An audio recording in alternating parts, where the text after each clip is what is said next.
13쪽부터 답 확인할게요. 자, 잠시만. 자, 1번 알맞지 않은 거네. 몇 번이에요? 3번. 오케이. 여기서는 반복되는 거 전혀 없지, 그치? 1번에 3번이고요. 혹시라도 이제 모르는 부분 있으면 바로 물어보세요. 2번에 아닌 거네. 5번. 오케이. 여기서는 애국심이 아니죠. 애국심이 아니라 뭐에 대한 거야? 저 그거 개방 계몽이잖아. 근데 아, 뭐에 네. 대한 계몽이야? 개화사상, 그쵸? 개화사상이었지. 애국심 전혀 아니고요. 자, 3번에 기차에 담긴 의미로 가장 적절한 거네. 기차는 3번. 그만큼 좀 빠르고 받아들이고 놀라운 거잖아, 그지? 그럼 가장 적절한 게 1번. 뭐죠? 그렇죠, 1번이에요. 3번 1번이고, 자, 4번에 기억의 의미로 알맞지 않은 거네. 기억은 조그마한 딴 세상이 됐다라는 거잖아, 그치? 몇 번? 명민? 1번. 1번, 그렇지. 남녀평등은 안 나왔어요. 오히려 이제 외국인이랑 거리낌이 없는 이게 더 가까웠겠죠? 그리고 5번, 이 시가 지니고 있는 국문학상의 의례 형식상이에요. 근데 선생님이 국문학적인 건 여기 문학사에서 어떤 의미가 있냐 이 말이야. 근데 유일하게 이건 창가였잖아. 창가긴 창가인데 선생님이 강조했던 게 실어조 3번. 오케이. 그럼 그래서 뭐 들어 쓰시면 되냐면 최초의 7호조 이 갈래가 뭐라고요? 청각. 창가 이렇게 쓰시면 돼요. 실어조 3번거라 썼는데. 7호조 삼음보의 청각. 창가 구체적으로 더 쓰세요. 네. 최초는 왜 써요? 최초 국문학상의 의미니까 처음 이제 최초로 처음으로 한 창가 7호조의 창가 이렇게 생각 보시면 돼요. 자, 6번에 알맞지 않은 건데 여기서는 최남선의 해에게에서 소년에게 제목을 잘 봐야 되는데 제목에 거의 힌트 같은 게 들어가 있다라고 보시면 돼요. 해는 이제 바다 해를 얘기를 하는 거야. 그러면 해에게서 소년에게는 해가 소년에게 거의 얘기하는 거지, 그렇지? 그러면 제목부터 무슨 법인 줄 알 수 있겠어? 의인법인 줄 알 수 있겠죠, 그렇죠? 그래서 제목에서 보통 이제 주제나 핵심 소재 그리고 이제 배경 같은 것을 알 수 있다라고 보시면 돼요. 그래서 보면은 털썩, 때린다, 부순다, 무너뜨린다, 태산 같은 매가 있고 매는 여러분 산을 의미한다라고 보시면 돼요. 그리고 집재 같은 바윗돌이나 이런 것이 다 나를 가로막는 거라고 생각하면 돼. 요것이 무엇냐, 요게 무엇냐, 나의 큰 힘, 아느냐 모르느냐, 호통까지 하면서 때린다, 부순다 이렇게 얘기를 하네. 여기서 알맞지 않은 것은 2번. 2번. 오케이 2번인데 자 새로운 변화에 방해가 되는 부정적인 대상은 자 여기 보기에는 있죠. 그치 방해되는 거 있지. 그런데 이 시에는 있어 없어? 이 시에는 없다 이렇게 보시면 됩니다. 자 7번 가볼게요. 7번도 새로운 이제 시가 나오는데 강은교의 신 경부철도가예요. 그래서 내용을 보면 재빠른 기차를 타고 지나보니 인간이 집들이 슬퍼 보인대. 이건 또 무슨 법 쓰였어? 의인법. 안테나가 잠자리처럼 주기법 쓰였네요. 날아다니는 승리식품을 보세요. 보세요. 입술이 팔에서 서 있는 새마을 침집이래. 그래서 이거는 새마을 운동 해가지고 우리가 시대적으로 막 계몽해서 막 집 새로 만들고 하는 것도 있죠. 그런 시대를 얘기를 하는 거야. 대전 좀 지나면 반쯤 가슴이 뚫린 돌산도 있대. 그러니까 막 개발하는 거에 대해서 조금 부정적으로 보는 거죠. 그렇죠? 그래서 알맞지 않은 거 몇 번 했어요, 여러분? 2번. 오케이. 2번 봐보자. 보기와 달리 이 시는 시대적 상황에 대한 판단을 독자에게 유보하고 있다. 유보는 그 생각을 아직 안 하게끔 만들어준다 이 말이야. 유보한다는 것을 잠깐 미룰게요. 이렇게 생각을 하면 돼. 그러면 시대적 상황에 대한 판단을 보기와 달리 이 시는 유보하고 있습니까? 오히려 시대적 판단을 빨리 해서 개화 사상을 받아들여야 된다. 이렇게 촉구를 하고 있잖아. 그치? 유보는 생각을 잠깐 멈추게 만드는 걸 얘기를 하는 거야. 전혀 그렇지 않죠. 그쵸? 그래서 7번에 2번이라고 보시면 됩니다. 여기가 됐나요? 자, 그럼 다음 작품 이제 넘어갈게요. 여기서 오늘은 264 작품을 두 작품 연달아 할 거야. 자, 264의 광야입니다. 264는 어느 시대 때 사람이라 생각하시면 되냐면 일제 강점기라고 보시면 돼요. 원래 264 이름은 이제 원래 본명 이원록인데 264는 자기가 이제 잡혀 들어갔을 때 거기 이제 번호라고 제수 번호라고 생각하시면 돼요.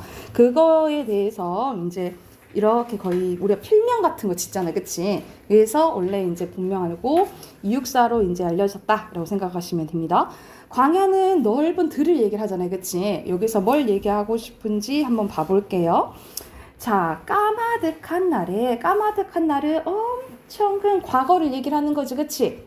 까마득한 날에, 그래서 까마득한 날은 완전의 옛날, 과거, 그리고 태초, 이렇게 해석을 하시면 돼요.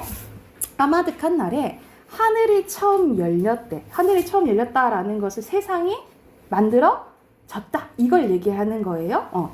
세상이 만들어졌고, 어디서 다구는 소리 들렸으라. 들리지 않았다 이 말이야. 그래서 일부러 음문 형식으로 표현한 거 뭐예요? 서리법이죠. 서리법 쓰였고, 자, 어디서 다구는 소리라는 것을 세상이 만들어지고 뭐가 생기게 됐다 이 말이야. 생명체가 만들어졌다라고 얘기를 하면 돼. 그러면은 자, 생명체를 얘기하고 있는데 다구는 소리를 얘기를 했죠. 그치? 그러면 닭은 생명체 일부분이잖아요. 그쵸? 우리가 부분으로 전체를 나타내는 거 무슨 법이라고 했죠? 대유법이죠. 그치? 대유법이고, 대유법 중에 특히 부분으로 전체 나타내면 대유도 선생님 두 가지 종류가 있다 했잖아. 대구 아닌가? 말하는 게. 제유야, 환유야.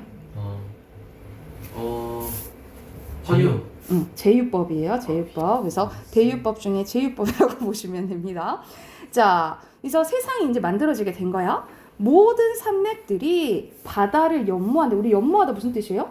좋아하다. 그렇지. 근데 그러면 이거는 사람처럼 표현한 거지, 그치? 그건 무슨 법이야? 의인법. 그렇지, 의인법이고. 휘달릴 때도 휘달리는 건 막 움직이는 거야, 그치? 근데 모든 산맥이 지 혼자 그렇게 움직일 수 있을까? 움직일 수 없잖아. 그래서 이거는 무생물을 생물처럼 표현한 거예요. 이 부분 선생님이 저번 시간 했는데 무생물을 생물처럼 표현하는 거 뭐죠?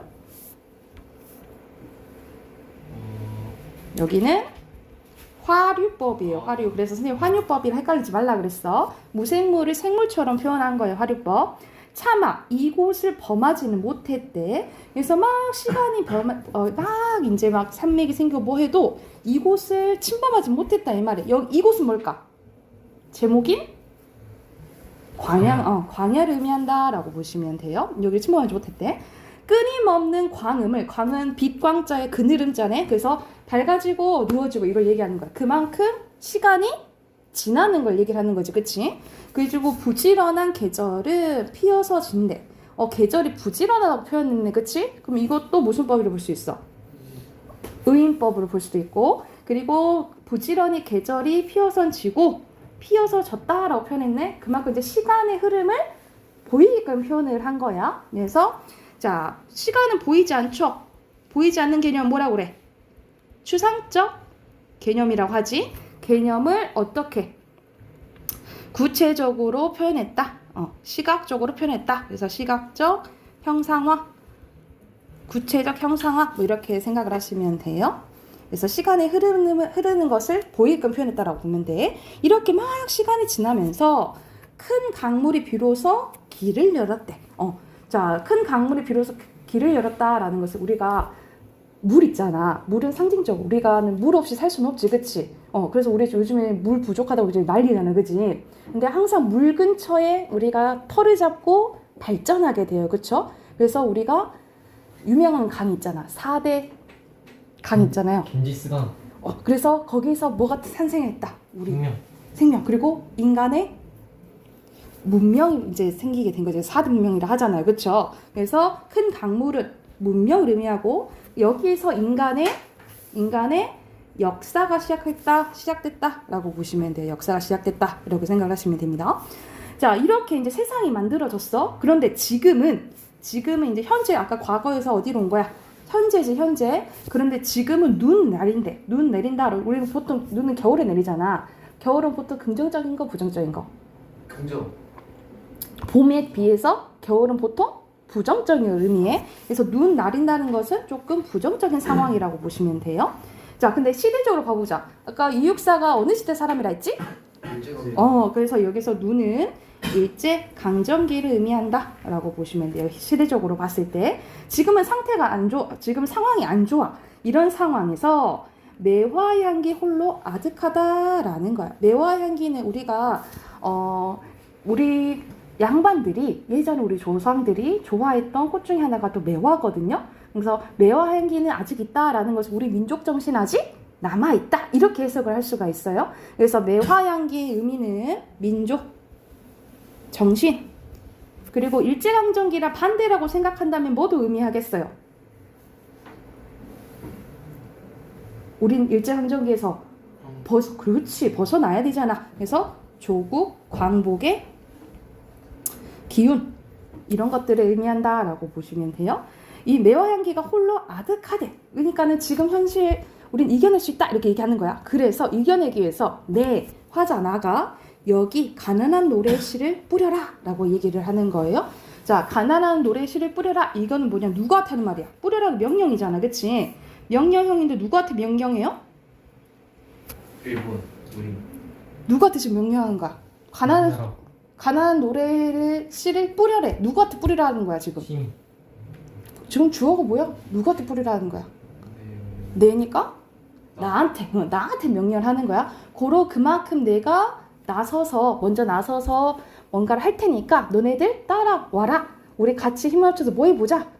조국 광복을 해보자. 이 말을 하고 싶은 거예요. 그래서 이 명령형 어미는 어떤 효과가 있냐면 본인의 의지적 태도를 강조하는 효과가 있다라고 보시면 돼요. 그리고 내가 먼저 씨를 뿌릴 테니까 너네들 따라와 라고 얘기를 하는 거잖아. 그러니까는 본인이 나서서 하는 거는 자기 희생적 태도죠. 자기 희생적 태도고 이렇게 자기 내가 희생양이 될 테니까 따라와 라고 해서 이건 어떤 모티브가 쓰였다라고 하냐면 속죄양 모티프가 쓰였다라고 보거든요. 속죄양은 희생양을 치러서 뭔가 이루려고 할 때 쓰는 거야. 그래서 우리가 기독교적으로 보면 우리가 예수님이 어디에 못 박혀서 십자가에 못 박혀서 죽고 다른 그 인간의 죄를 구원해 준다 했잖아. 그치? 그런 개념이라고 생각하시면 돼. 그런 게 속죄양 모티브라고 생각을 하면 돼. 그래서 여기서는 독립을 하려고 하는 의지가 드러나 있다. 그는 특히 이제 광복에 대한 의지적 태도라고 보면 돼요. 자, 다시 천고의 뒤는 뭐를 얘기하는 거야? 미래를 얘기하는 거죠. 그쵸? 미래에는 백마 타고 오는 초인이 있을 거래. 초인은 어떤 능력이 있는 건데 이 초인이 뭘 가져오겠어? 미래에 지금 기다리는 게 뭐야? 광복. 그렇지. 조국 광복을 가져오는 구원자라고 보시면 돼요. 이 초인이 있어. 이 광야는 제목이 나오죠. 이 광야는 우리 민족의 터전. 그리고 광복이 일어나는 곳 이렇게 생각을 하시면 돼요. 목 놓아 부르게 하리라. 그러니까는 우리 곧 뭐 할 거야? 광복할 거야. 같이 힘합쳐서 해보자. 이 말을 하고 싶은 거예요. 자, 그리고 여기서는 이제 형식적으로 뭘 봐야 되냐면 자, 과거 나왔죠. 그리고 뭐 나와? 현재 나오지, 그치? 그리고 뭐 나와요? 미래 나오잖아. 이거는 시간의 흐름에 따라서 시상이 전개되죠. 선생님이 시간의 흐름에 따라서 진행이 되는 무슨 구성이라 했어요? 뭐였지? 순행. 순행인데. 역순행. 순행인데. 평면적인데. 근데 시에서는 이렇게 부른다 했어. 소설에서는 시간을 따라 지나면 순행이고 평면이라 했잖아. 근데 시에서는 뭐라고 하냐면 추보식 구성이라고 앞에서 했어. 추보식 구성이다 라고 생각을 하시면 됩니다. 그리고 어떤 게 또 반복이 되냐면 이런 동그라미 칠까? 운율을 형성하는 요소예요. 멋머랴 라 그치? 그리고 뿌려라 목나하리라 하고 끝글자 반복이 되잖아. 그치? 이렇게 끝글자가 반복돼서 느껴지는 운율을 뭐라 할까? 내지. 같은 위치에서 음보유. 선생님 말에 힌트가 있어. 같은 위치에서 글자가 반복돼서 느껴지는 운율을 위치율. 도. 율. 방금 뭐라 했어? 음치. 음이. 그렇지. 음이율이라고 해요. 음이율. 그리고 이거는 끝글자가 반복이 되지. 그치? 우리가 랩뿐만 아니라 우리 랩이지. 랩할 때 그거 라인 맞춘다 하잖아. 뭐뭐 했지, 그랬지 이렇게 반복이 되잖아. 그치? 그래서 이 끝글자를 반복이 되면 우리 국어에서 뭐라 하냐면 가군이라고 해요. 끝글자가 반복이 되면 뭐라 한다고? 가군. 가군이라고 한다라고 보시면 됩니다. 네, 됐나요? 그러면 옆에 정리된 거 한번 봐봅시다. 자, 자유시, 서정시고요. 주제는 뭐? 조국, 광복에 대한 의지라고 보시면 되고, 자, 과거, 현재, 미래, 시간의 흐름에 따라서 시상이 전개된다. 이걸 무슨 구성이라 한다고?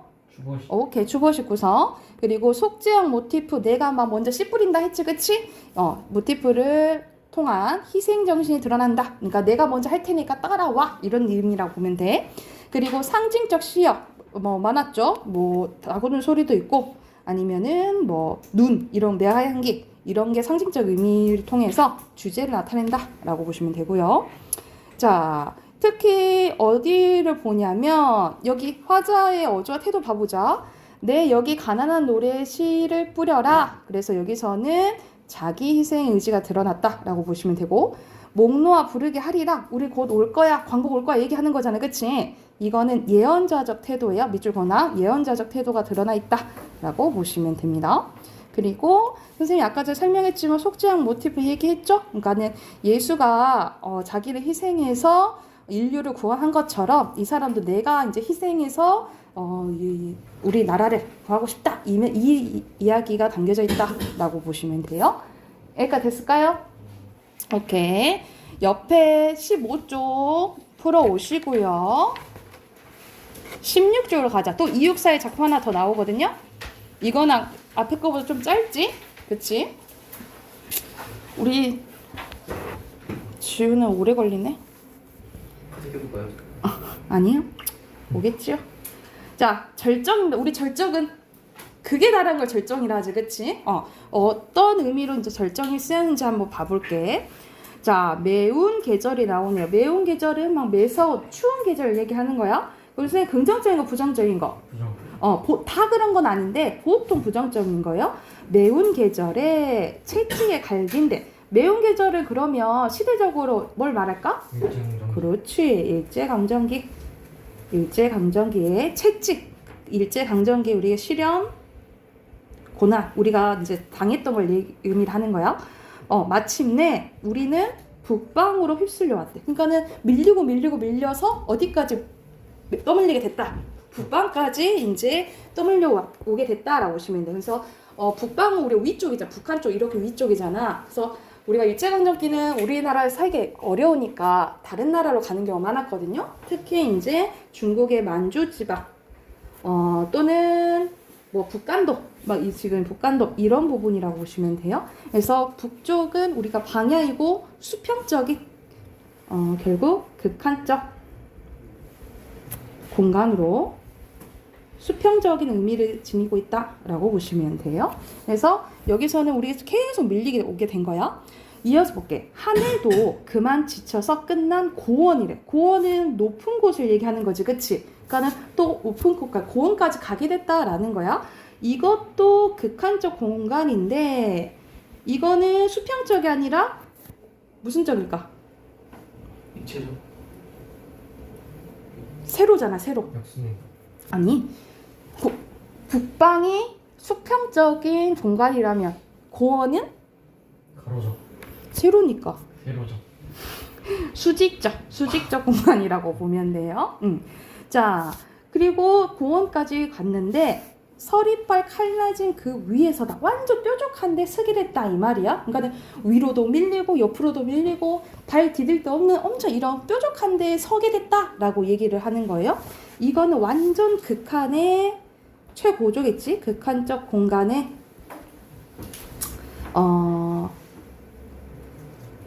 최고 높은 곳, 절정. 극한적 공간의 절정의 부분이라고 보시면 돼요. 그만큼 지금 내가 힘든 상황에 있다라고 얘기를 하는 거야. 그러니까는 점점점 여러분이 보기에 어때? 북방 고어 세기가 좀 세지는 것 같지, 그치? 그래서 여기서는 이런 극한적 상황이 점점점 세져. 그리고 우리 선생님 점점점 개념이 세지는 거를 무슨 법이라고 배웠죠? 개념이 점점 커져. 추보정. 개념이 점점 커져. 예를 들어서 우리나라, 전 세계, 우주 뭐 이렇게 개념이 점점 커져. 그러면 점층적이라고 해. 점층법이라고 해. 그래서 이렇게 이 부분을 뭐라고 이제 해놓으시면 되냐면 극한 상황에 점층적 전개가 일어나고 있다라고 보면 돼요. 그래서 얘는 지금 너무 이제 힘든 상황인 거야. 그래서 서면 보면은 어디에다 무릎을 꿇어야 하나? 무릎 꿇을 때도 없다 이 말이야. 한 발 제껴 디딜 곳조차 없다라는 거예요. 그래서 지금은 너희가 너무 힘들어.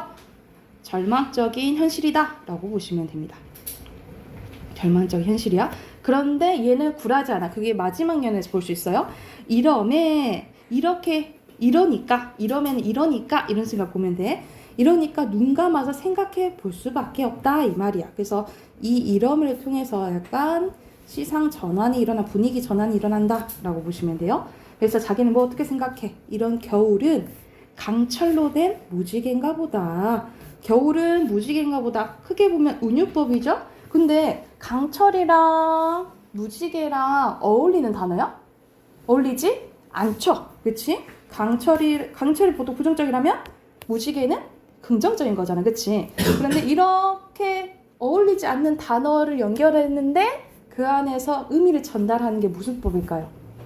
겉으로는 말이 안 돼. 근데 그 안에 의미가 담겨져 있어. 무슨 법이지? 무슨 됐지? 역설적. 역설. 그렇지. 그래서 여기서는 역설법이 일어났다라고 표현됐다. 역설법이 쓰였다라고 보시면 돼요.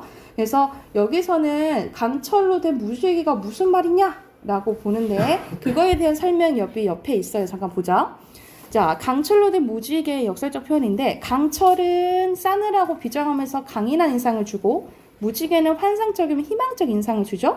그래서 이러한 강철과 무지개는 서로 어울리기 힘든 사물이지만 서로 어울려서 역설적 표현을 형성합니다. 그러니까는 지금 현실이 어렵지만 무지개는 좀 긍정적인 희망을 의미하잖아, 그치? 그러니까 우리는 지금 힘들지만 어떻게 할 거다? 이겨낼 거다. 이걸 얘기하고 싶은 거야. 그래서 여기서는 자, 미주주 건너자 차가운 현실의 절망을 생명과 희망을 표현하는 무지개로 역전시키면서 자신의 상황을 극복해내고자 하는 뭐가 드러나 있다. 의지가 드러나 있다 라고 보시면 돼요. 이게 강철로 된 무지개의 의미라고 생각을 하시면 됩니다.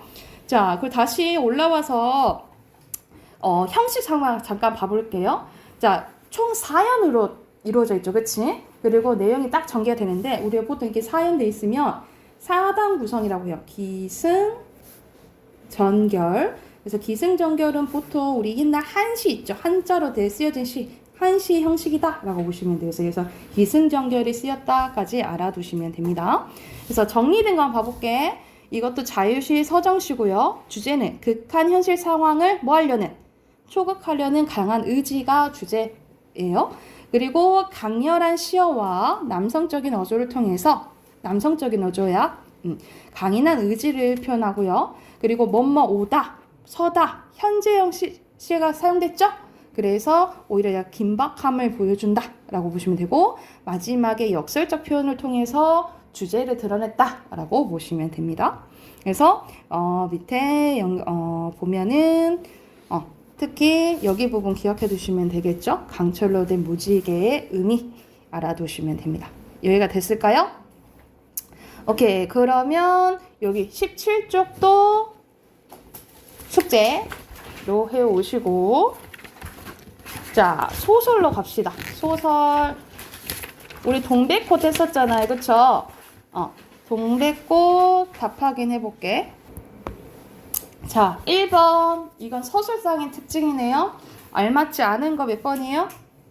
5번. 5번. 그치? 상황에 대한 왜곡은 안 드러나 있지. 그치? 자, 2번 해악성 웃음 유발이잖아. 그치? 아닌 건 몇 번이에요? 5번.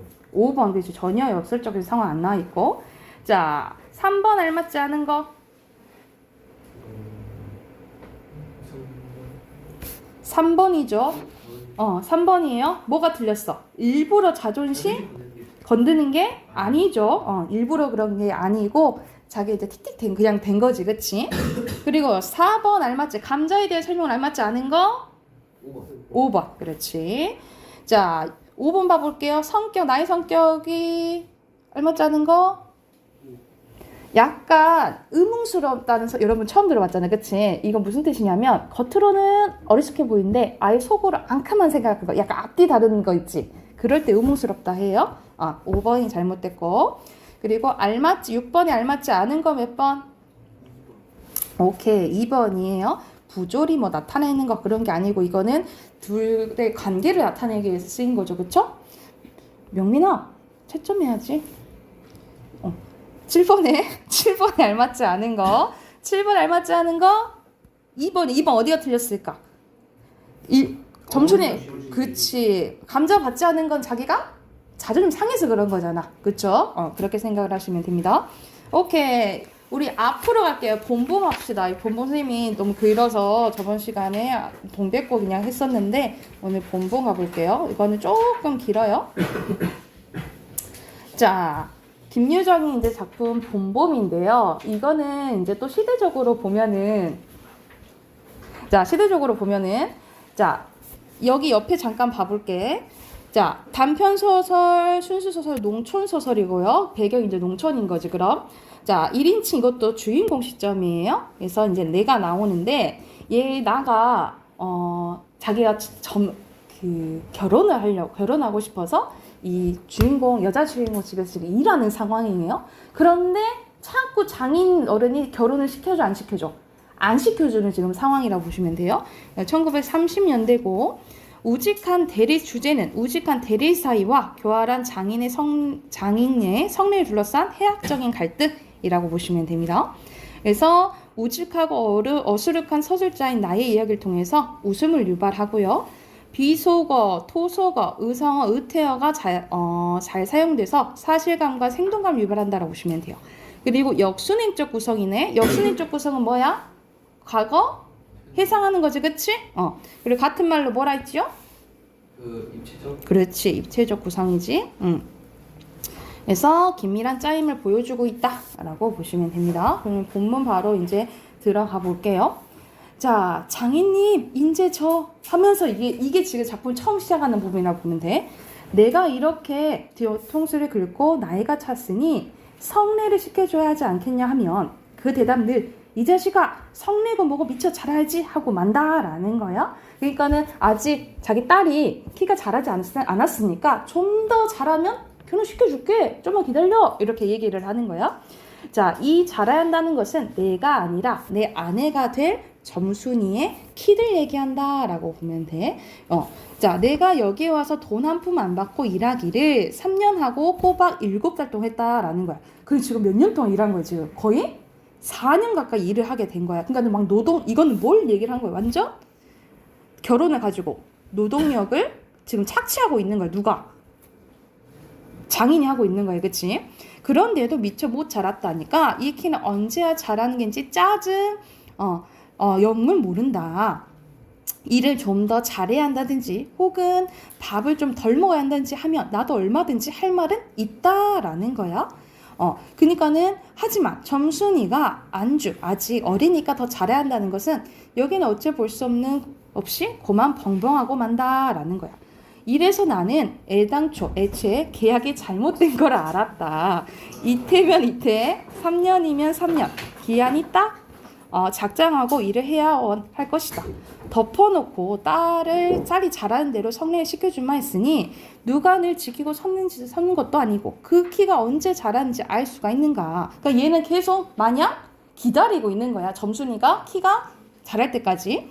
그리고 난 사람의 키가 무럭무럭 자라는 줄만 알았지. 붓배기 키에 모로만 벌어지는 몸도 있는 것을 누가 알았으랴. 몰랐다 이 말이야. 자꾸 얘는 키는 안 크고 뭐 여자애가 옆으로만 벌어지지 위로는 안 갔다 이 말이야.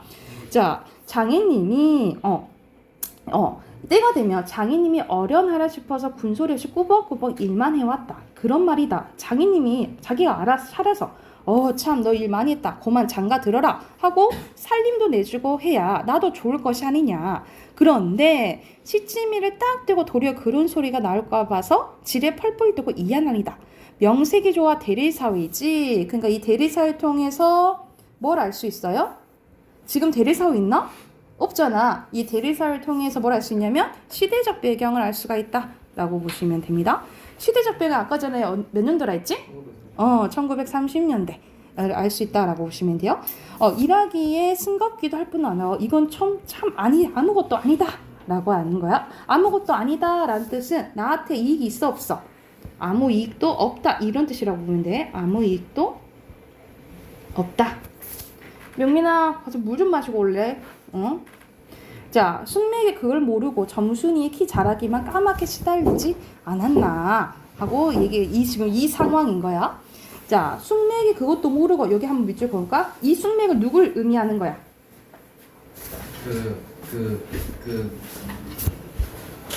나. 나를 얘기하는 거야. 나를 순맥이로 표현하는 거지. 나를 약간 디스하는 거지, 그치? 이런 표현을 뭐라 하냐면 자기를 약간 비웃는 표현을 자조적 표현이라고 해요. 자조적 표현. 자조는 스스로 자자에다가 조소할 때에서 스스로 나를 비웃는 거 이런 표현이라 생각을 하시면 됩니다. 구장님, 그래서 얘가 너무 답답하니까 구장님한테 가가지고 좀 일러요. 구장님, 우리 장인님과 함께 좀 계약하기를. 먼저 덤비는 장인님을 뒤로 내다밀고 내가 허둥지둥 달겨들다가 가만히 생각하고, 아니 우리 빙장님과 처음에 하면서 첫 번부터 다시 말을 고쳤대. 장인님은 빙장님이라고 해야지 좋아하고 밖에 나와서는 장인님이 하면 괜스리 화를 냈다라는 거야. 우리가 빙장님은 장인어를 더 높이는 말인 거거든요. 그래서 여러분 이제 나중에는 그런 표현을 많이 받게 될 거야. 이제 선생님 이제 나이가 드니까 이제 결혼식도 많이 가지만 장례식장도 많이 가거든요. 근데 거기서는 이제 누가 돌아가시면 특히 장인어른이 돌아가셨다 하면은 빙부라고 하거든요. 그래서 이 장인을 의미한다라고 기억하시면 돼요. 좋아하고 뱀이라 좋냐고 창피스러우니 남 듣는 데는 제발 빙장님 그리고 빙무님이라 하라고 일상 말조짐을 받아오면서 난 그것도 자꾸 잊는다라는 거야. 당장도 장인님 하다가 옆에서 내 발등을 꾹 밟고 곁눈질을 흘기는 바람에 겨우 알았지만, 그래서 계속 약간 조금 어리숙한 모습을 보이고 있죠. 조금 똑똑하지 않아. 약간 모자란 부분이 있는 거죠. 구장님도 내 얘기를 자세히 듣느니 퍽 딱한 모양이었다. 그러니까 내 구장님한테 이런 거야. 자꾸 장인어른이 나 장가 혼인 안 시켜줘요 하고 이런 거야. 그러니까 불쌍히 여겼다라는 거지. 하기야 구장님뿐만 아니라 누구든지 다 그럴 거다. 길게 길러둔 새끼손꼽을 코를 후비며 저리 탁 튀기며, 자 이렇게 듣는다라는 것은 얘는 진심으로 얘를 걱정해 주는 거야. 구장님은 그렇지는 않는 행동인 거죠. 그쵸? 그래서 여기서는 약간 듣기 귀찮아하는 태도를 보이고 있다. 구장님은. 그러니까 겉으로만 걱정하는 척 하는 거야. 그러니까 이것도 약간 말과 대조되잖아. 그치? 그래서 약간 이것도 웃음을 유발한다 라고 보시면 돼요. 해학적인 묘사가 드러난다 라고 보면 돼. 그럼 봉필씨. 나의 이름이 나오네. 나 이름이 봉필인가 봐.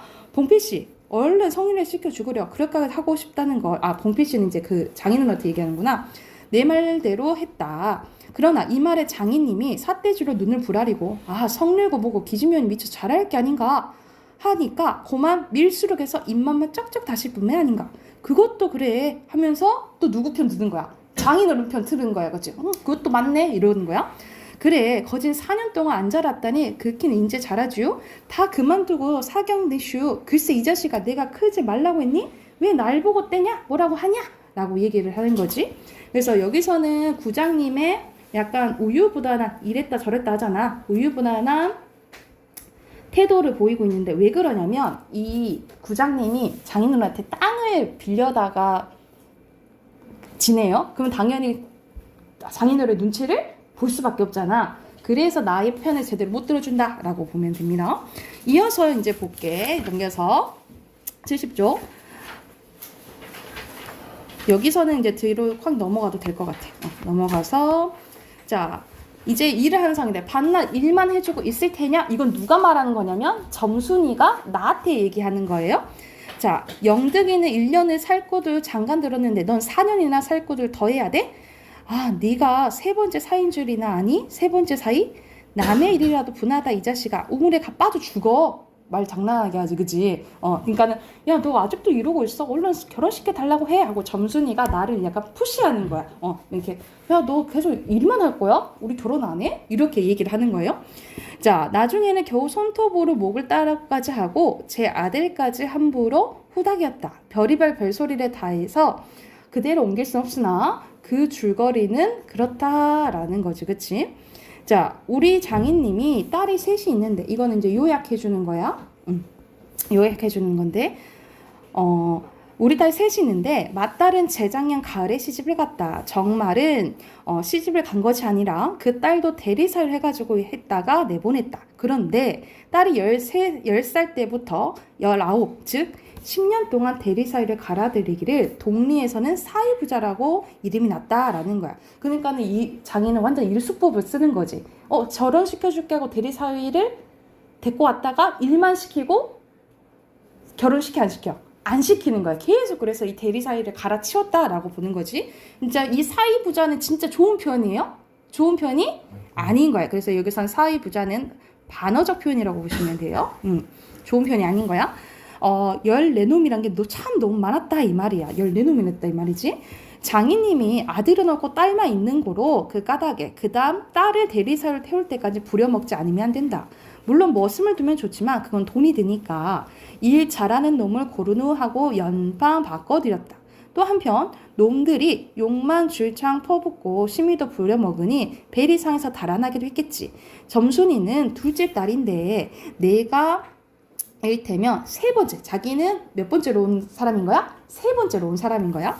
내담으로 네 번째 놈이 들어올 것은 내가 일도 참 잘하고 그리고 사람이 좀 어수룩하니까 장인님이 잔뜩 부르고 놓지 않는다라는 거지. 셋째 딸이 이제 6살, 적어도 10살은 돼야 대리사회를 할 테므로 그동안 죽도록 부려먹어야 된다라는 거야. 그러니 이제는 속 좀 차리고 장가 들여달라고 때를 쓰고 나자빠져라 이것이다 라는 거지. 그래서 여기서는 자기가 어떤 상황인 건지 나의 요약적인 설명이 나와 있다라고 보시면 돼요. 어떤 상황인 건지 줄여서 이제 설명을 해준 부분이라고 보면 돼. 그래서 여기서는 객관적인 이 상황에 대한 상황 전달 효과가 있다라고 보시면 돼요. 나는 건으로 엉엉 하면서 귀뚱으로 들었다. 그 뭉태가 하는 말, 뭉태가 얘기해, 앞에서 뭉태가 있었던 거야. 선생님이 착각했다. 뭉태가 너 이렇게 해서는 안 되지. 너 얼른 장가 가야지 라고 얘기를 했던 거야. 이 뭉태는 땅을 얻어 붙이는다가 떨어진 뒤로는 장인이만 보면 공연을 못 먹어서 으르렁거린대. 그러니까는 장인의 감정이 좋아 안 좋아? 이 뭉태라는 친구는 안 좋은 거야. 그것도 장인님이 져달라고 할 적에 제 집 위에서 위한다는 그 감투를 선뜻 주었으면 그럴 일도 없었던 걸. 그러나 나는 뭉태라는 놈의 말을 전수에 고지 듣지 않았대. 왜 그러냐면 뭉태는 장인한테 감정이 좋아 안 좋아? 안 좋잖아. 그러니까 그래 나한테 자꾸 나쁜 말만 하네. 그래서 귓등으로 들었다 이 말이야.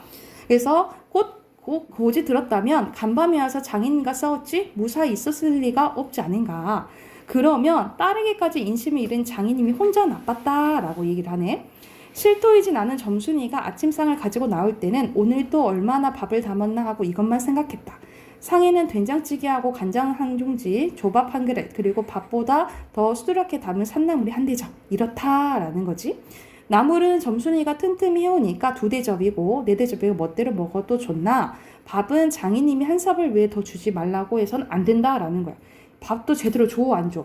안 준다라는 거지. 그래서 여기서 장인님이 뭘 알 수 있냐면 성격 알 수 있는데 보면 엄청 짠돌이인 거지. 그치? 우리가 짠돌이를 뭐라고 하냐면 인색하다고 얘기 표현해요. 그래서 인색함이 드러난다라고 보면 돼. 그런데 점순이가 그 상을 내 앞에 내려놓으며 제 말로 짓거린 소리가 구장님한테 갔다 그냥 온담 그래? 하면서 너 구장님한테 말하러 갔다가 너 그냥 왔냐? 뭐 성과 없어? 라고 얘기한 거야. 하고 엊그제 산에서와 같이 매우 쫑알거린다. 따는 내가 더 단단히 덤비지 않고 만 것이 좀 어리석었다. 속으로 그랬다. 나도 저쪽 벽을 향하여 외면해서 내 말이 안 된다는 거 어떡하냐 라고 얘기를 한 거야. 아니 샘을 잡아야지. 샘은 여기서 아버지 우리 아빠 수염이라도 잡아치지 그냥 너 이 바보야 라고 얘기를 하는 거지. 그러니까는 어떻게 좀 해봐. 우리 결혼해야 될 거 아니야 라고 얘기를 해요. 그래서 이 딸의 입장에서 뭔 거야. 너 뭐라도 했어야지. 진짜 수염 잡으라는 거야. 아빠 수염 잡은 게 아니라 조금 좀 추진 좀 해봐 라고 얘기를 하는 거야. 근데 얘는 좀 나는 똑똑하다 했어? 똑똑하지 않지. 그래서 이걸 그냥 고지고대로 들어요. 그러면 진짜 장인님이랑 싸우기까지 해야 되나? 이렇게 생각을 하는 거야. 그래서 결과적으로 장인님과 싸우게 됩니다. 그래서 이 말이 옆에 써놓자. 장인과 싸우게 된 이제 결정적인 계기가 정순이가 한 말 때문이라 생각하시면 돼요. 하고 또 얼굴이 빨개지면서 성을 내며 안으로 셀쭉하니 튀 들어가지 않느냐. 이때 아무것도 본 사람이 없었기 망정이지 보았다면 내 얼굴이 뭐처럼 가엾다 했을 것이다. 그래서 여기는 디귿에 들어가는 문제 있거든요. 엄청 가여운 상황 이를 고르시면 돼요. 자, 이어서 볼게요. 이어서 넘겨서 72쪽 마지막 페이지야. 자, 한번 그래서 결국 장인님과 진짜 싸우게 됩니다. 싸우게 돼요. 한 번은 장인님이 헐떡벌떡 기어서 올라오더니 내 바지가랑을 이렇게 노리면서 단박에 움켜잡고 멘탈했다. 악 소리 지는 바람에 나는 그만 세상에 다 팽그려 도는 것이 빙장님 하면서 이 자식 잡아먹어라. 할아버지 살려줍시오 할아버지 하고 두 팔을 허둥지들 내 적에 이마에 진땀이 쑥 내고 이제 참으로 죽나보다 했다라는 거지. 그래도 장인님이 놓질 않으니 내가 기어이 땅바닥에 쓰러져서 거진 까무러치게 되니까 놓는다. 더럽다. 이게 장인님인가? 나는 한참 못 일어나 쩔쩔맸다는 거야. 그러나 얼굴을 드니 사지가 부르르 떨리면서 나도 엉금엉금 기어가 장인님의 바지가랑을 꽉 뭉치고 잡아놨거든. 서로 이제 바지가랑에 맞게 잡고 난리가 난 거야. 내가 머리가 터지도록 매를 맞는 것은 이 때문이다 라고 하면서 약간 과거 형식으로 얘기가 나왔네. 그치? 그래서 이 부분 있잖아요. 여기서부터는 시간이 지나게 된 거야. 지나게 돼서 여기서는 먼저 결말이 제시되고 다시 과거로 간다라고 보시면 돼요. 그래서 여기부터는 결말이 먼저 나왔잖아. 그래서 역순행적 구성이라고 보시면 돼요. 결말 부분은 쌤님이 표시해줄게. 여기서부터 먼저. 그래서 내가 얻어맞은 게 이 때문이다 이 말이야. 결과 먼저 나온 거야. 그러나 여기가 또한 우리 장인님 유달리 착한 곳이다. 내가 볼 때는 둘이 싸우는데 지금 갑자기 장인님이 착한 곳이라고 얘기하지. 그치? 그러니까 결과적으로 누가 지금 이긴 거야? 장인이 이긴 거지. 그치? 그래서 내가 수긍하는 장면이라고 보시면 돼요. 여는 사람이면 사경을 주어서 당장 내쫓았지 터진 머리를 불솜으로 손수 지져들고 호주머니에 희연 한 봉을 넣어주고, 그러니까는 자기 다친 데 치료해줬다고 지금 화가 풀린 거예요 지금. 그리고 뭐라고 얘기했냐면 올 가을엔 꼭 성례를 시켜주마. 앞만 말고 가서 뒷골에 콩밭이나 얼른 갈아라 하고 등을 두들겨줄 사람이 누구냐. 나는 장인님이 너무나 고마웠어. 그렇게 싸워놓고 이제 고맙대. 진짜. 그러니까 얘가 좀 멍청한 거지. 어느덧 눈물까지 났대요. 정순이를 남기고 이제 내쫓기려니 하다가 뜻밖의 말을 듣고 빙자님 이제 다시는 안 그러겠어요 하면서 맹세하며 불랴설랴 지게를 지고 일터로 갔다라는 거야. 그러면 지금은 이제 싸움 했을 때 누가 진 거야? 내가 져서 다시 순응하게 된 거죠. 여러분 생각했을 때 이 장인님 바로 가을에 결혼시켜 줄 것 같아? 아닌 것 같지, 그치? 이런 식으로 먼저 결말을 제시하고 절정으로 마지막 되는 게 오히려 해악성을 높여준다라고 보시면 돼요. 그래서 마지막 다시 이제 절정 부분으로 갑니다. 여기까지가 이제 결말인 거야. 그러나 이때는 그걸 모르고 장인님을 원수로만 해서 잔뜩 잡아당겼다라는 거야. 서로 싸우고. 아이고 이놈아 나라 나. 장인님은 햇손질하며 솔개를 챈 닭의 소리를 연내에 질렀다. 다시 싸움 장면으로 넘어간 거야. 놓긴 왜 이왕이면 호되게 혼을 내주려야 생각하고 질곳이 더 댕겼다마는 장인님이 땅에 쓰러져서 눈에 눈물이 핑 도는 것을 알고 좀 겁도 났다. 할아버지 나라 나. 누가 지금 할아버지를 하는 거야? 주모. 장인이 나보고 하는 거야. 그러니까는 누구 보고? 자기 이제 자식 볼 되는 때 자기 너무 아프니까 할아버지 뭐 이렇게 얘기를 한 거지. 그래서 여기서는 호칭 변화가 나오는데 이 호칭 변화도 뭘 유발한다? 해악성. 웃음을 유발한다 라고 보시면 돼요. 그래도 안 되니까 할아버지라 했다가 안 되니까 얘 점순아 하고 이제 자기 딸내미를 부른 거야. 이 악장 안에 있었던 장모님과 점순이가 헐레벌떡하고 단숨에 튀어나왔다. 나의 생각에 장모님은 제 남편이니까 역성을 당연히 남편 그 편을 들겠죠. 그러나 어떻게 생각했어? 점순이는 내 편을 들어서 속으로 고소해서 하겠지. 내 편 들겠지 했는데 대체 이게 웬 소인지 아버지를 혼내주기에는 제가 자기가 혼내주라 해놓고 이제 와서는 애교보니 나 이 망할 게 아버지 죽이네. 그러니까 내 편 들 줄 알았던 점순이가 누구 편 드는 거야? 자기 아빠 편 드는 거야. 그러니까 얘는 뒤통수를 딱 받은 느낌이 들겠지, 그치? 하고 내기를 뒤로 잡아당기면 마냥 우는 것이 아니냐. 그만 여기서 기운이 탁 꺾이고 얼김에 난 등신이 얼빠진 등신이 되고 말았대. 그러니까는 점순이가 내 편 안 되니까 힘이 빠져버린 거예요. 장모님도 덤벼들어 한쪽 귀마저 뒤로 잡아채면서 우는 것이다. 자, 그래서 이렇게 꼼짝 못하게 해놓고 장인님이 지게막대에 들어서 사뭇 나려주겠다. 그러나 나는 구태여. 구태여는 굳이 이런 뜻이에요.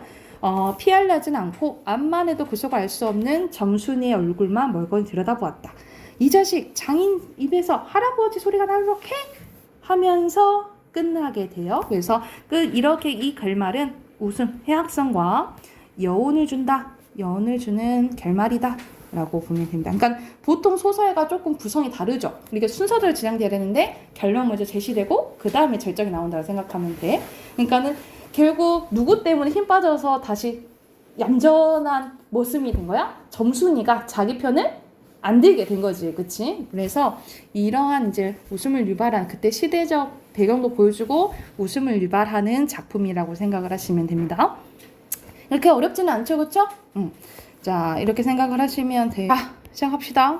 지금 자는데 30분 지훈아. 자, 여기서는 우리가 문법 중에서도 기본 부분인데 의문의 변동 봐볼게요. 여러분, 의문이 뭐지? 의문 기본적으로 소리 가장 작은 단어. 근데 기본적으로 이제 자음이랑 모음이라 생각하면 되겠죠. 이제 자음이랑 모음이 만나면서 이제 바뀌는 현상을 의문의 변동이라고 하는데 크게 4가지 현상이 있다라고 보시면 돼요. 교체, 축약, 첨가, 탈락이야. 교체는 무슨 뜻이야? 바뀌는 거지, 그치? 그래서 한 의문이 다른 의문으로 바뀌는 현상을 얘기하고요. 같은 말로 뭐라고 하기도 한데 대치라고도 합니다. 그래서 대표적으로 어떤 현상이 있냐면 자, 비음아와 유음아. 비음아, 유음아는 묶어서 뭐라고 하냐면 자, 자음, 동화라고도 해요. 이 동자가 무슨 동자일까? 같은 동. 그렇지. 그래서 같아지는 현상을 얘기를 하는 거예요. 자음과 자음이 만나서 같아지는 현상을 얘기를 하고 된소리 되기는 우리 된소리가 뭐예요? 그거 중간. 있었는데 거센 된. 거센 소리. 그래. 된소리가 뭐야? 그거야. 목에서 나는 중간이야 중간. 중간이에요? 그 소리 세게. 혀가 입천장에 닿는 거 아니. 된소리 뭐야? 우와? 소리 세개 중에서. 벌써 중간. 다 까먹었네? 쌍지요 그래. 쌍자음. 쌍자음이 된소리죠. 천재네. 이거 천재되는데 지우야? 중간에. 그리고 국외음화가 있고 또 플러스 뭐 있냐면 음절에 여기 안 써져 있는데 음절의 끝소리 규칙도 교체에 속한다 라고 보시면 됩니다. 그리고 축약은 줄어드는 걸 얘기해요. 그래서 2개의 음운이 합쳐서 제3의 1개의 음운으로 바뀌게 된다 라고 보시면 돼요. 그래서 같은 대표적인 게 거센 소리가 되기가 있는데 거센 소리는 뭐야? 그 센소리 있으면 까먹었다. 근데 그거 말하고 싶었어요.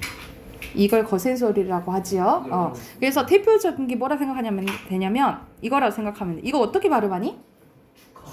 축하해. 카 이렇게 발음 되잖아, 그치? 그래서 기역과 히읗이 합쳐서 뭐가 돼요? 키읔이 되죠, 그치? 이 현상이 축약이라고 보시면 됩니다.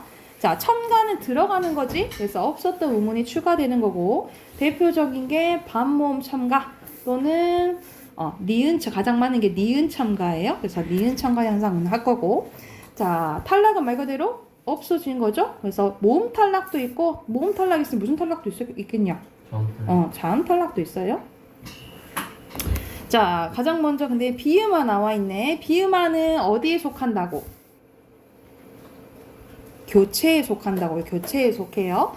자, 비음화는 비음이 아닌 자음, 기역, 디귿, 비읍이 비음, 니은, 미음을 받아 영향을 받아서 각각 기역, 니은, 미음으로 바뀐 현상이라고 보시면 됩니다. 그래서 대표적으로 국민 나와 있는데, 자, 기역이 뭘 만나? 미음을 만나면 어떻게 된다는 거야? 이응으로 바뀌어요. 그래서 국민 이렇게 된다라고 보면 돼.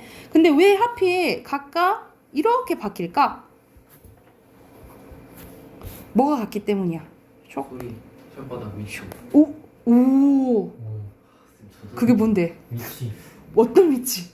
입술 위치, 콧구멍 위치. 어떤 위치? 내가 원하는 그 단어가 안 나왔어. 어떤 위치? 우리가 뭐 하는 위치? 말하는 위치. 그렇지, 말하는 위치, 발음하는 위치, 소리 나는 위치가 같기 때문이에요. 뭐가 같다고? 소리 나는 위치가 위치. 소리 나는 위치를 우리가 조음 위치, 같은 말로 조음 위치라고도 해요. 자, 그러면 이건 무슨 소리야? 어디서 나? 기역과 이응은 목구멍 열이. 열이 여린 입춘장 소리. 그렇지. 네. 그리고 디귿 니은은 거센. 콧구멍. 아직 아니지. 잇몸. 나. 잇몸. 네가 나, 너네 나 해봐. 나. 나. 혓. 끝. 그치. 네, 혀끝.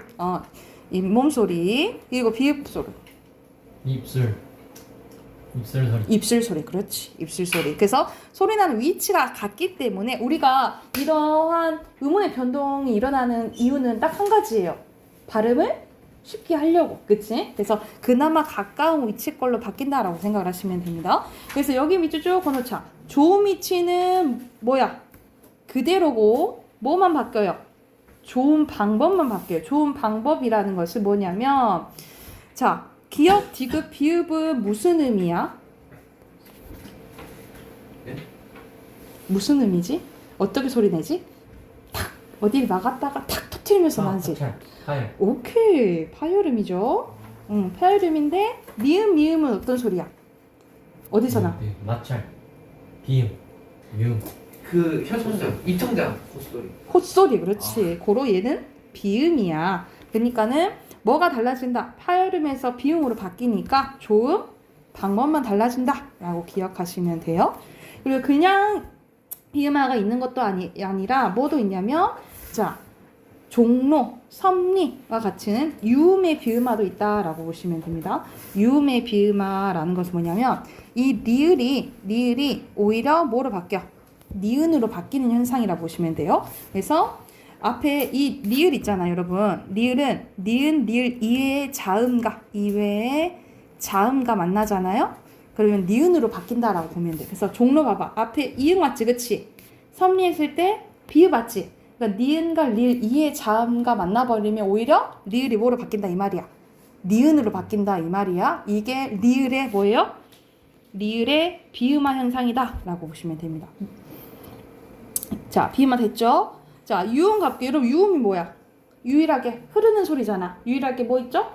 리을. 그렇지? 그래서 유음이 아닌 자음, 니은이 앞이나 뒤에 오는 유음, 리을의 영향을 받아서 유음, 리을로 바뀌는 현상을 유음화라고 하는데, 그냥 간단하게 얘기를 하면 니은과 리을이 만났을 때 이 니은이 뭐로 바뀐다 이 말이야?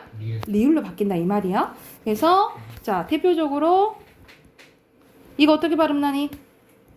신라. 그치? 니은이 리을로 바뀌죠? 이게 유음화 현상이라고 보시면 됩니다. 이것도 똑같아. 얘도 조음 위치는 그대로래. 그쵸? 근데 뭐만 바뀌어? 조음 방법만 바뀌어. 그러니까는 얘네 둘 다 무슨 소리야? 어디서 나지? 소리 나는 위치.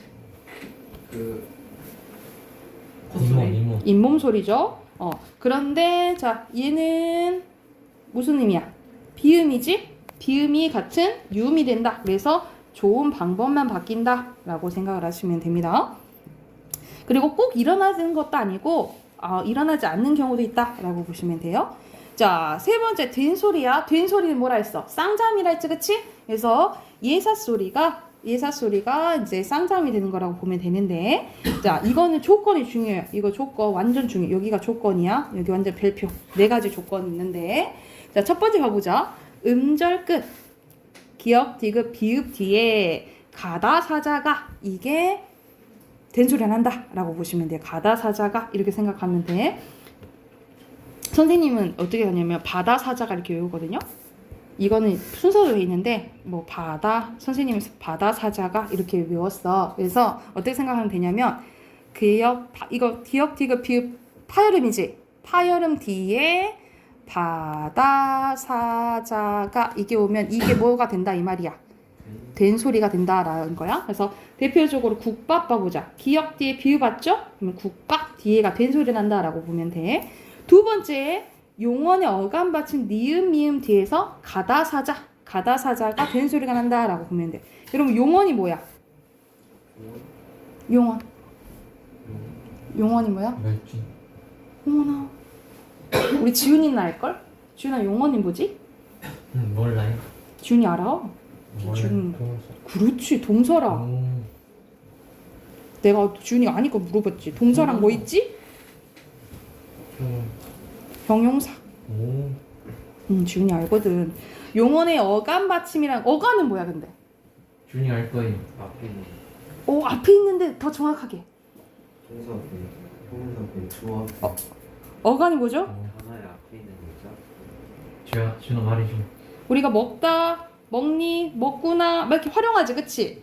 근데 먹은 변해 안 변해? 안 되네. 이렇게 변하지 않는 부분을 어간이라 하고 뒤에 변하는 부분을 어근. 어미라고 해요. 어미. 그래서 용언의 어감 받침이라는 것은 앞에 이걸 얘기하는 거야.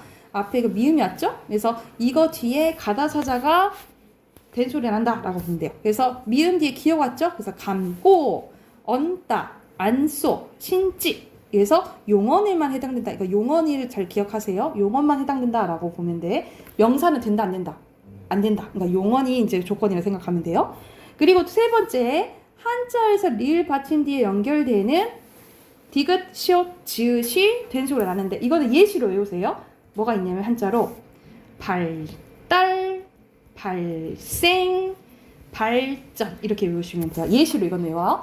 자, 한자 리을 디귿, 리을 뒤에 한자에서 리을 뒤에 디귿, 시옷, 지읒이 된 소리 나는데 예시 어떻게 외우라고? 발달, 발생, 발전 이렇게 외우시면 돼요. 그러면 디귿, 시옷, 지읒 이렇게 기억나겠지, 그치?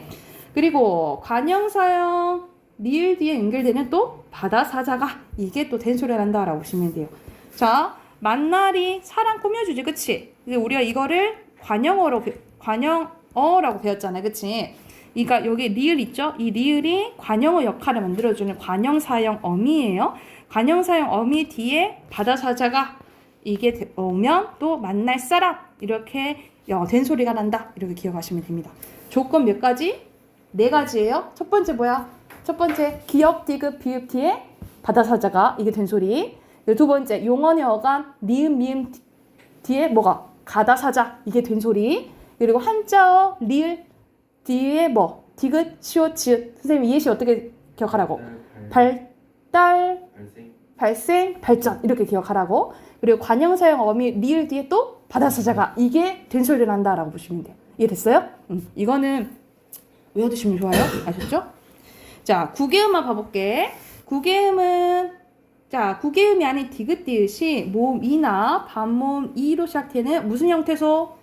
형식 형태소를 만나 구개음 지읒, 치읒이 된 현상이에요. 그러니까 간단하게 얘기를 해서 디귿, 티읒이 아니고 디귿, 티읒이 뭐를 만나면? 이를 만나면 디귿이 뭐로 변하고? 지읒으로 변하고 티읒이 치읒으로 변하는 현상이에요. 근데 이 이가 의미가 있으면 돼? 안 돼? 안 되는 형식 형태소야 된다라고 보시면 됩니다. 자, 그래서 대표적으로 이거 어떻게 발음하니? 해돋이. 우리가 해돋이라 안 하잖아, 그치? 해돋이 이렇게 되죠, 그쵸? 우리 이거 어떻게 발음하니? 가티가 아니고 가치잖아, 그치? 이게 구개음아. 이건 의미 있어요, 없어요? 없는 형식 형태소다라고 보시면 됩니다. 그래서 우리가 알아둬야 될 게 대표적인 게 이게 많이 나오거든요. 우리가 예를 들어서 논이랑 밭이랑 하면은 이 이랑이 조사예요. 그럼 조사는 무슨 형태소야? 형식 형태소지. 이럴 때는 어떻게 발음해? 밭이랑 이렇게 발음해요. 그런데 만약 우리가 그 씨를 뿌리려고 밭을 이렇게 파잖아. 그래서 이렇게 파는 거를 이랑이라 하거든요. 이럴 때는 의미가 있지. 의미가 있으면 예를 들어서 만약 이랑이 명사다. 명사면 국영음화가 일어날 수 있는 환경이 돼야 안 돼? 환경이 안 돼요. 안 돼요. 그래서 어떻게 발음이 되냐면 앞에 음절 끝소리 규칙이 먼저 적용이 돼요. 그러면 어떻게 발음돼? 그래서 여기다 해야겠다. 밥 이렇게 발음되지, 그치? 그리고 밥 플러스 이랑인데 어떤 현상이 일어나냐면 앞에 받침이 있고 뒤에 이가 오잖아요. 그럴 때 어떤 현상이 일어나면 니은 첨가 현상이 일어나. 그래서 어떻게 돼? 밥 플러스 니랑이가 돼요. 니랑. 근데 아까 디귿과 니은이 만나면 어떤 현상이 일어난다 했어? 국영음악, 방금 했는데. 뱃누소리, 유음악, 비음악. 너 다 같이 따라할래? 비음화 현상이 일어나요. 그래서 결과적으로 어떻게 발음한다 이 말이야? 반니랑 이렇게 발음난다라고 보시면 됩니다. 이해됐어요? 그래서 여기서는 명사가 되면 실질 형태소가 돼서 국외음화가 일어날 수 있는 환경이 된다 안 된다? 안 된다 이 말이야. 그래서 결과적으로 어떻게 발음이 돼요? 반니랑으로 발음이 된다라고 보시면 됩니다. 이거 예시 써놓으세요. 반니랑. 만약 이랑이 조사면 국외음화가 일어나서 국외음화가 적용이 돼요. 그래서 밭이랑이로 되고 이거는 국외음화가 적용된다 안 된다? 적용되지 않는다 이렇게 보시면 됩니다.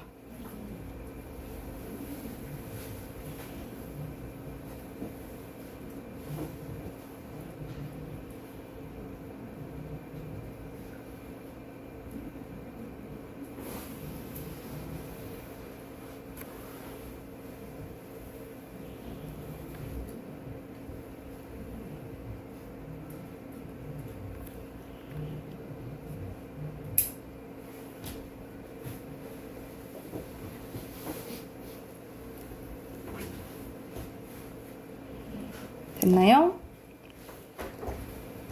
자, 여기까지가 계속 이제 교체인 거야. 음절의 끝소리 규칙. 이것도 어디에 속해요?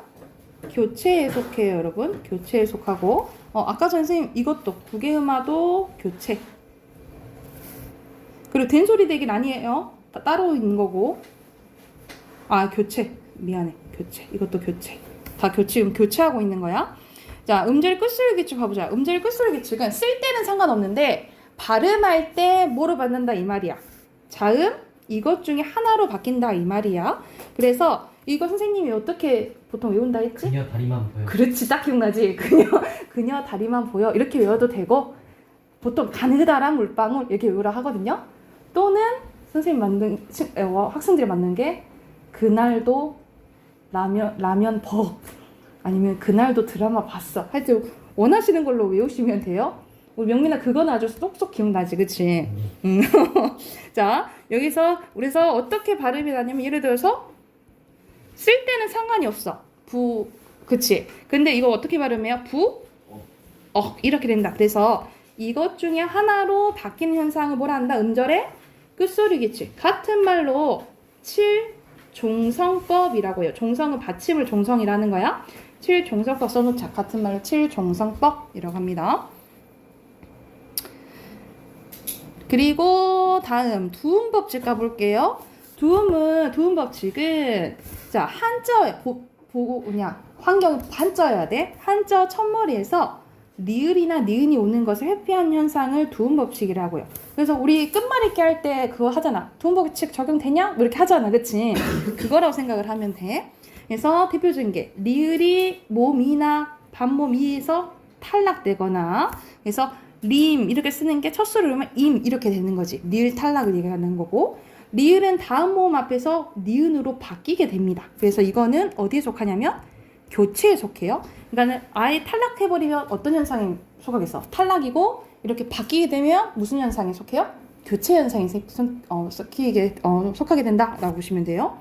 그리고 니은은 모음이나 반모음 이 앞에서 탈락. 여 했던 게 여가 되는 거지, 그치?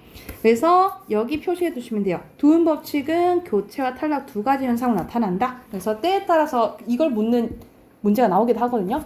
이 현상이 교체에 속하는지 탈락에 속하는지 그걸 이제 묻는 문제가 나오기도 해요. 그래서 이거 이제 기억해 두시면 됩니다. 자, 그리고 거센 소리 대기, 예사 소리, 기역, 디귿, 비읍, 지읒이 뭐를 만나면 히읗을 만나면 각각 키읔, 티읕, 피읕, 치읓으로 바뀌는 현상이죠. 그래서 대표적인 게 뭐 아까 축하도 했지만 이거 어떻게 발음하니? 형. 극혐 이렇게 되잖아요, 그치? 자, 이거 극혐 이거의 음운 개수 몇 개예요? 6개지. 요거는 5개. 그래서 축약은 음운 개수가 뭐 해야 된다? 줄어든다. 이거 기억하시면 되겠지요. 그리고 모음 축약도 있다. 모음 축약은 이제 쉬우니까 넘어갈게요. 그리고 반모음 첨가는 모음 이 뒤에 다른 모음이 올 때 둘 사이에 반모음 이가 첨가된 현상이라고 보시면 돼요. 그래서 이거는 표준 발음법으로 인정되지 않는다라고 보면 돼. 예를 들어서 피어가 피여 또는 조아가 조와 이렇게 되는 현상을 이 모음 반모음 첨가를 하는데 반모음이 뭐냐면 자음과 모음의 성격을 반반씩 가진 의미예요. 그래서 혼자 쓰이진 않아. 그래서 우리가 아가 야가 될 때 아를 우리가 단모음으로 배웠지?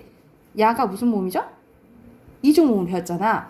아가 야가 될 때 붙는 게 이 반모음이라고 보시면 돼요. 그래서 반모음은 혼자 발음할 수는 없지만 붙어서 이렇게 발음이 난다라고 생각을 하면 돼.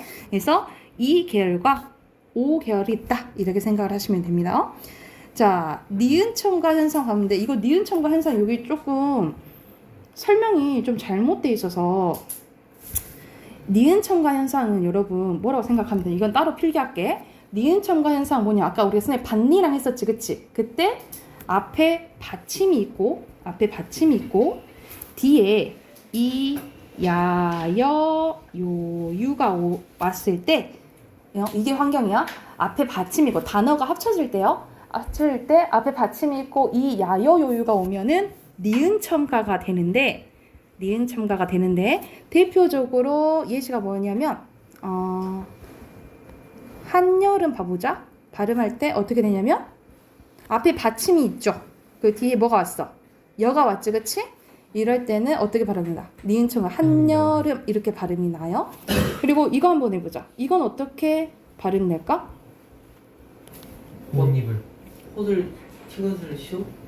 이음을 니은으로. 자, 이거는 먼저 홑 이렇게 발음 나지, 그치? 그리고 앞에 받침이 있고 뒤에 뭐가 왔어? 이 왔죠? 그러면 무슨 현상이 일어난다고? 니은 첨가 현상이 일어난다 했죠? 그러면 니부리가 돼, 그치? 근데 디귿과 니은이 만나면 또 무슨 현상이 일어나? 비음아. 그렇지. 그럼 결과적으로 어떻게 발음 나는 거예요? 혼니불 이렇게 발음 난다라고 보시면 됩니다. 이것도 하나 써놓자. 이것도 예시 하나 써놓으세요.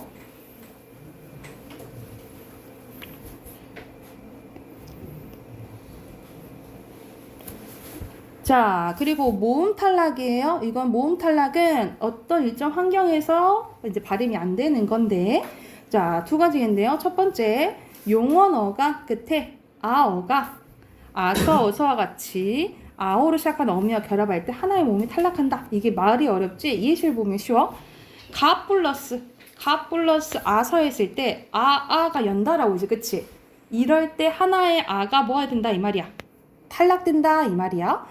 서다 얘들 부분이 어라가 붙어서 어가 반복되지. 이럴 때 똑같은 어가 하나 탈락된다 이 말이에요.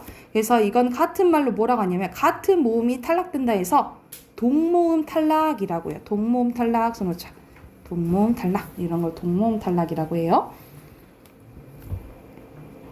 두 번째 탈락인데 용언의 어간 끝에 모음 으가 으로 시작하는 어미 앞에서 탈락되는데 기본형이 담그다죠. 담그 플러스 아 했을 때 뭐가 탈락하는 거야? 으가 탈락하는 거야. 그래서 담가가 된다라고 보시면 돼요. 잠가. 이건 잠가는 뭐가 합쳐진 거야? 잠그가 기본형에다가 기본형이 잠그다죠. 플러스 아즈, 그치? 그래서 여기서는 뭐가 탈락되는 거야? 으탈락. 그래서 여러분이 결과적으로 이걸 보고 아, 이건 으탈락 현상이 일어났네 라고 추리할 줄 알아야 돼요. 이해됐어요? 그래서 항상 기본형을 생각해라 라고 보면 돼. 자, 그리고 자음군 단순화가 있는데 자음군 단순화가 뭐냐면 자음군은 자음이 연달아 오면은 군이라고 하거든요. 그래서 둘 중에 하나가 탈락한 현상이라고 보시면 됩니다. 그래서 예를 들어서 예시가 닭 나와 있네요. 이걸 뭐라 부른다는 거야? 자음군이라고 부르는데 이건 결과적으로 어떻게 발음하죠? 닭 이렇게 발음하지, 그치? 뭐가 탈락돼요? 리을이 탈락되죠? 이게 자음군 단순화라고 보시면 됩니다. 그러니까 겹받침이 헛받침으로 바뀌는 현상이 자음군 단순화라고 보시면 돼요. 이건 음절의 우리 음절의 끝소리 규칙 앞에서 배웠잖아. 그거랑 달라. 음절의 끝소리 규칙은 네 가지 현상 중에 어디에 속한다 했어? 교체에 속한다 했잖아. 자음군 단순화는 어디에 속해요? 탈락에. 헷갈리면 안 돼. 자, 그리고 자음 탈락은 리을 탈락과 히읗 탈락이 있는데 간단해요. 기본형이 둥글다인데 활용하면 어떻게 된다는 거야? 리을이 뾰로롱 탈락한다 이 말이야. 그치? 그리고 뭐 예를 들어서 소나무 있잖아요. 소나무는 뭐 플러스? 솔 플러스 나무거든요. 이것도 무슨 현상? 리을 탈락 현상이라고 보시면 돼요. 요 히읗 탈락은 제부르는 게 좋다. 우리가 이거 어떻게 발음해? 조화가 아니라 조아잖아, 그치? 이런 게 히읗 탈락이라고 보시면 됩니다. 여기까지 됐나요? 그래서 음운의 변동 크게 네 가지 있다 했어. 교체, 첨가, 탈락, 못 배운 곳은 축약. 이렇게 네 가지 있죠? 그래서 각각 어디에 속하는지만 기억해 두시면 됩니다. 이해 됐나요?